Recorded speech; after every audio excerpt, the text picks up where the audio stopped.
نحمدک یا مجیب کل سائل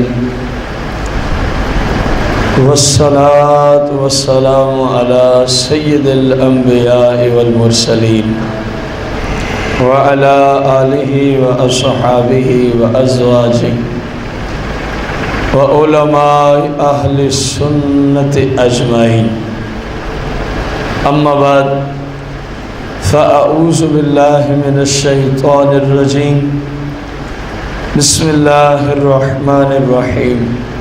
پڑھیے گا۔ الصلاۃ والسلام علیک یا رسول اللہ،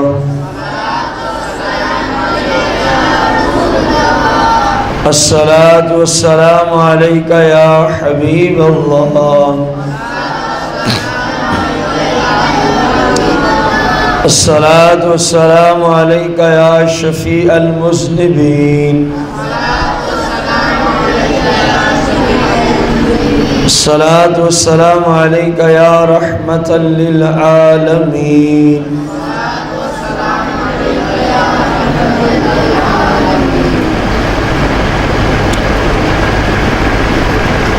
آپ کے اس کورس کا آج کے جو درس شریعت کا موضوع ہے، ایصال ثواب میں غلط قسم کی رسمیں اور بدعات۔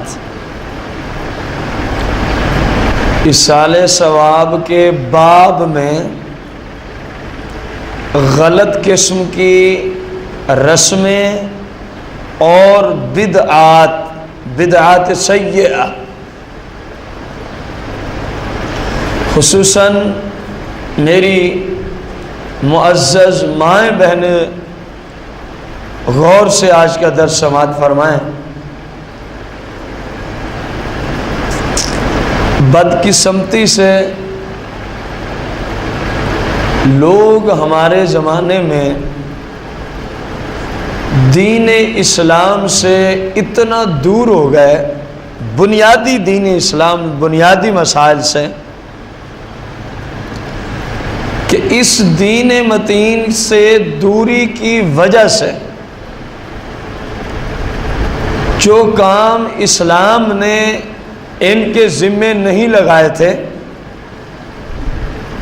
اگرچہ کر لینے میں مذائقہ کوئی نہیں تھا، لیکن اسلام نے ان کے اوپر فرض واجب کیے، انہوں نے اپنی لا علمی کی وجہ سے انہی کاموں کو فرض کا درجہ دے رکھا ہے،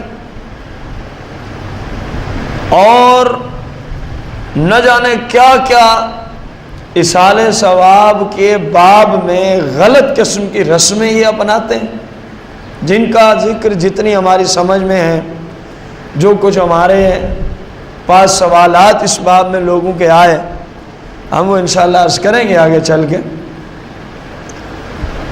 اور جو اسلام کے فرائض تھے، یعنی جن جن کاموں کو اسلام نے مسلمانوں پر فرض کیا تھا، جن جن کاموں کو شریعت نے مسلمانوں پر واجب کیا تھا، ان لوگوں نے ان کاموں کو ترک کر دیا، چھوڑ دیا، اور جو کام اسلام نے ان پہ فرض نہیں کیے تھے ان کے پیچھے پڑ گئے۔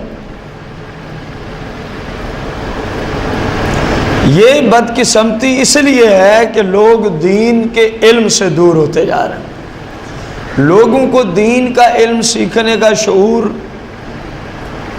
بالکل ختم ہوتا جا رہا ہے۔ بس 24 گھنٹے دنیا کی بھاگ دوڑ میں لگے ہوئے ہیں،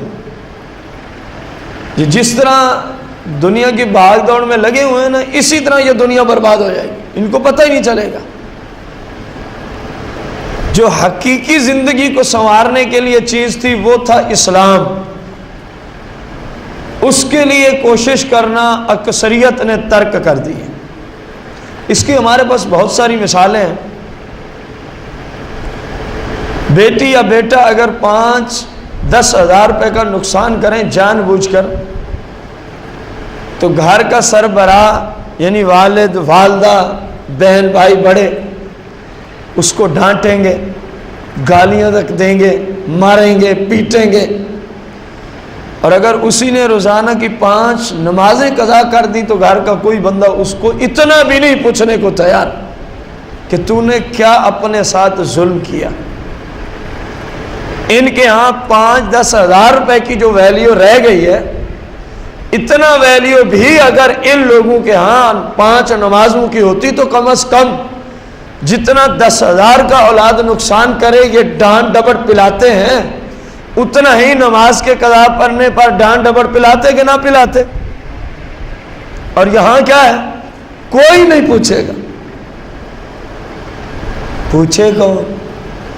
ماں ہی پوچھتی نا، اس نے خود ہی نماز نہیں پڑھی۔ باپ ہی پوچھتا نا، اس نے خود ہی نماز نہیں پڑھی، تو اولاد سے کیا پوچھے گا؟ یہ کیا ہے؟ ان لوگوں کے ہاں اہمیت دین ختم ہوتی جا رہی ہے۔ ان لوگوں کو دین کی اہمیت کا علم نہیں ہے۔ حالانکہ جو 10,000 پہ اپنی بیٹی کو مارنے کے لیے تیار ہو گیا، مثلا کسی کی بیٹی نے 10,000 پہ اٹھایا، سارے لوگوں کے سامنے ماچس اٹھائی، اس کو آگ لگا دی جان بوجھ کر، تو گھر والے کیا اشر کریں گے پتہ ہے نا آپ؟ جان بوجھ کر 10,000 کو کیا کیا؟ عقل بھی اس بچی یا بچے کی درست ہو، بالکل فارغ نہ ہو عقل سے، جو 2-3 درجے ہیں ان میں سے کوئی نہیں، عام حالت میں جس طرح بندے کی عقل ٹھیک ہوتی ہے اس کی عقل بھی ٹھیک ہو، اور 10,000 کو اٹھا کے یا ایک فریج پر پٹرول ڈال کے اس کو کیا لگا دے، گھر والے کیا اشر کریں گے؟ اندازہ تو ہوگا نا آپ۔ میں پوچھتا ہوں 10,000 تمہارے ہاں زیادہ قیمتی ہو گئے؟ ایک فریج کی قیمت تمہارے ہاں زیادہ قیمتی ہے 5 نمازوں سے؟ تمہارے بچے 5 وقت کی نمازیں قضا کریں، تمہاری بیویاں کریں، بیٹے کریں، بیٹیاں کریں، تم کبھی ان کو پیار محبت سے سمجھاؤ تک نہیں، اور ایک فریج کو آگ لگا دیں تو پورا محلہ تماشا دیکھنے کو آ جائے، تم یہ بدماشی کرو، تو پھر میں کیا سمجھوں؟ آپ کیا سمجھیں گے؟ اس رویے سے اس بندے کے نزدیک جتنی ویلیو فریج کی ہے 10,000 کی ہے، اتنی ویلیو 5 نمازوں کی رہی اگر ہوتی تو کم از کم اس وقت بھی اولاد کے ساتھ وہی رویہ اختیار کیا جاتا۔ آج بچی یا بچہ ٹیوشن پہ نہ جائے بغیر کسی عذر کے، بچی یا بچہ سکول نہ جائے بغیر کسی عذر کے، تو والدین کو عقل ہے اس سے پوچھتے اپنا نقصان کر رہے ہو، ہم تمہاری فیسیں ادا کرتے ہیں، تم پڑھنے نہیں جاتے؟ تو کیا والدین کو اتنی عقل نہیں؟ اندھے ہو چکے ہیں یہ کہ 5 وقت کی میری اولاد نماز نہیں پڑھتی؟ کیا یہ والدین اندھے ہو چکے ہیں؟ ان کو نہیں پتا میرا بیٹا دن میں اکثر حصہ میڈیا کے ذریعے گانے باجے فلمیں ڈرامے سنتا دیکھتا ہے، اس بچے یا بچی کی قبر و آخرت برباد ہو رہی ہے؟ کیا والدین اندھے ہو چکے ہیں؟ کیا ہے؟ صرف دین اسلام سے دوری، دین اسلام سے۔ میں نے آپ کو کہا نا کہ کئی مثالیں ہمارے پاس، ان میں سے ہم ایک مثال کو لے کے چلیں، اگلے سال کا یہی دن آ جائے تو یہ مثالیں ختم نہیں ہو سکتی۔ اس وقت جو لوگوں نے صرف دنیا کے پیسے کو سب کچھ سمجھ رکھا ہے، یہ بہت بڑی خطا ہے، بہت بڑی غلطی ہے۔ سب کچھ قرآن اور حدیث ہے، کائنات میں اور کوئی چیز نہیں جس کو ہم سب کچھ کا لقب دے سکیں۔ اللہ اور رسول کی شریعت ہے سب کچھ۔ ان بے حس والدین نے اولاد کی کیا تربیت کرنی ہے جو اپنے ہاتھ سے گانے باجے لگا کے ان کو دے رہے؟ چلو بیٹھ جاؤ یہاں،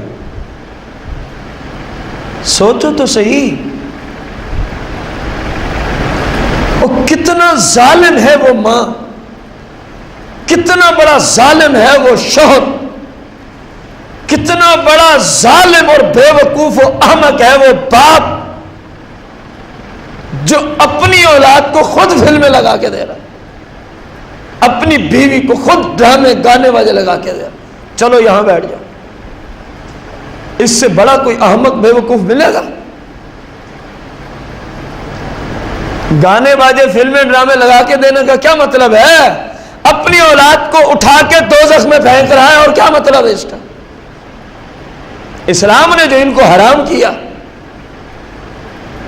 اسلام نے جو اس فحاشی اور یعنی پہ لعنت بھیجی، تو جس کام کو اسلام حرام کر دے، جس کام پہ اسلام لعنت بھیج دے، اس کام کے کرنے والے لوگ اہل النار ہوں گے یا اہل جنہ ہوں گے؟ اور دوزخ والے ہوں گے یا جنت والے؟ جو حرام کاموں کو کریں وہ کس طبقے والے ہیں؟ تو کیا پتا چلا؟ والدین ہی جب ظالم بن جائیں، اپنی اولاد کو اپنے ہاتھوں سے پکڑ کے کہاں ڈال رہے ہیں؟ یہ فلم دیکھو، اس کے ذریعے تم جہنم میں پہنچ جاؤ گے، یہ ڈرامہ دیکھو، اس کے ذریعے تم دوزخ تک پہنچ ہی جاؤ گے، یہ گانے باجے سنو، اس کے ذریعے تم دوزخ تک نہیں۔ پوچھتا ہوں، یہ والدین ہیں، یہ درندے ہیں؟ مجھے جواب نہیں۔ اور درندہ، ایک درندہ بھی اپنی اولاد کی حفاظت کرتا ہے، ایک درندہ بھی، کتا، گدھا، خنزیر، چیتے، یہ سارے درندے ہیں، یہ بھی اپنے بچوں کی کیا کرتے ہیں؟ یہ انسانی شکل میں کیسا درندہ پیدا ہو گیا؟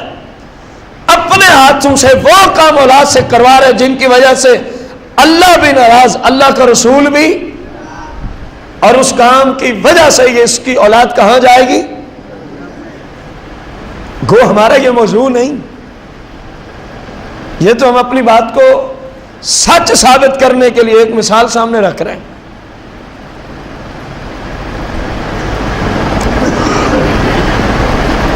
کہ لوگ دین سے کیا ہو گئے ہیں؟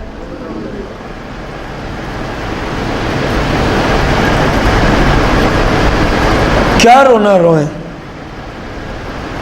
کوشش کریں گے اس رونے کو شاید کال ہی رویا جائے، شاید۔ تو ایصال ثواب میں بدعات اور رسومات۔ اب غور کرنا، پہلی بات، ایصال ثواب کیا ہے؟ ایصال ثواب اہل سنہ یا رسول اللہ کہنے والوں کے نزدیک، یعنی 1450 سال کے مسلمانوں کے نزدیک، خواہ وہ حنفی ہوں، وہ مالکی ہوں، وہ شافعی ہوں، وہ حنبلی ہوں، یہ سب سنی مسلمان بھائی، ایصال ثواب کوئی نیکی کا کام کر کے، کوئی نیکی کا کام اس مسلمان کی روح کو بھیجنا جو فوت ہو چکا ہو، جس کا انتقال ہو چکا ہو، اس کو کہتے ہیں ایصال ثواب۔ کوئی نیکی کا کام کر کے، ضروری نہیں ہے کہ کوئی 15-20 دیگیں پکا کے، کوئی نیکی کا کام کر کے۔ مثال کے طور پر سیاح ستہ کی یہ حدیث مبارکہ ہے، سرکار نے صحابہ کو ارشاد فرمایا، مفہوم حدیث ہے، اے صحابہ، ایک شخص راستے سے جا رہا تھا اور اس نے دیکھا کہ ایک درخت کی شاخ اور ٹہنی راستے کی طرف بڑھی ہوئی ہے، روڈ کی طرف، جو آنے جانے والوں کو تکلیف دینے کا ذریعہ بن رہی تھی۔ اب اس بندے نے کیا کہا اپنے آپ کو؟ ابھی گھر جاتا ہوں، کوئی ایسا آلہ لے آتا ہوں جس کے ذریعے اس شاخ کو کیا کروں گا؟ کاٹ کے دور پھینکوں گا۔ نیت کیا کی؟ کیونکہ یہ راستے کی طرف بڑھی ہوئی ہے، اس کی وجہ سے کہیں کسی مسلمان کو تکلیف نہ ہو۔ گھر گیا، جو بھی اس زمانے میں آلہ تھا درخت کی شاخوں کو کاٹنے کا، وہ لے آیا، اس نے اس کو کاٹا، دور پھینک دیا، صرف اس لیے تاکہ کسی مسلمان بھائی یا بہن کو اس کی وجہ سے تکلیف۔ سرکار فرماتے ہیں، صحابہ تمہیں پتہ ہے، مفہوم حدیث عرض کرو، کہ اس مسلمان کے اس کام کی وجہ سے اللہ کتنا راضی ہوا ہے، تمہیں پتہ ہے؟ تو صحابہ ہمیشہ یہی کہتے، اللہ عالم ورسولہ بالصواب، اللہ اور اس کا رسول ہی بہتر جانتے ہیں، اللہ اور اس کا رسول ہی یہ ہے صحابہ اور سرکار کی بارگاہ میں صحابہ کا عقیدہ۔ اور ادھر آ جائیں وہابیہ کے پاس، کتاب کا نام ہے تقویت الایمان۔ اس بے لگام نے لکھا جو مسلمان یہ بات کرے اللہ عالم و رسولہ بالصواب، وہ مسلمان کافر ہو گیا۔ یہ ہے وہابیوں کا نظریہ۔ اور ادھر صحابہ کا نظریہ، جب بھی صحابہ سے سرکار کوئی سوال کرتے تو وہ فوراً جواب دیتے کیا؟ اللہ عالم و رسولہ بالصواب، اللہ اور اس کا رسول ہی اس کو بہتر جانتے ہیں۔ اور وہابی کہتے ہیں جو یہ بولے وہ مشرک۔ تو پھر تمہارے نزدیک تو کوئی صحابہ میں کوئی مسلمان بچتا ہی نہیں، وہ سارے یہی جملے بولتے، پھر سرکار کی بارگاہ میں بولتے۔ تو جو سرکار کی بارگاہ میں جملے بولا، سرکار نے اس کو مشرک اور کافر کہا؟ تم کتنے بڑے بدمعاش ہو، تم آج ایسے فتوے دیتے ہو جس کی وجہ سے صحابہ مشرک بنے۔ صحابہ مشرک نہیں، یہ عقیدہ بالکل عین توحید ہے کہ اس بات کو اللہ اور اللہ کا رسول ہی بہتر جانتے ہیں۔ اب سرکار نے فرمایا پھر سنو، اس نیکی کی وجہ سے میرے رب نے، جس بندے نے شاخ کاٹی تاکہ کسی مسلمان کو تکلیف، میرے رب نے اس مسلمان کو جنت عطا فرما دی ہے۔ اب اگر یہی کام کر کے کوئی مسلمان اتنا کہہ دے یا اللہ اس کا جتنا ثواب ملا ہے، میں نے اپنے جانے والے بھائی، مثال کے طور پر حال ہی میں ہمارے محلے کے بابا ابراہیم کے بھتیجا محمد لطیف، حافظ محمد لطیف کا انتقال ہو چکا ہے۔ اگر کوئی مسلمان یہ کام کر لے، کوئی راستے سے تکلیف دینے والی چیز کو کیا کرے؟ دور کر دے۔ ضروری نہیں شاخ ہو، کیلے کا چھلکا پڑا ہو، کسی اور فروٹ کا چھلکا جس کی وجہ سے کوئی مسلمان پھسل سکتا ہے، کوئی روڑا پڑا ہے، کوئی پتھر پڑا ہے، کوئی اینٹ پڑی ہے جس کی وجہ سے مسلمان کو کیا ہو سکتی ہے؟ اس نے اٹھایا، سائڈ پہ کیا اور اللہ کی بارگاہ میں عرض کیا مولا اس کی جو نیکی مجھے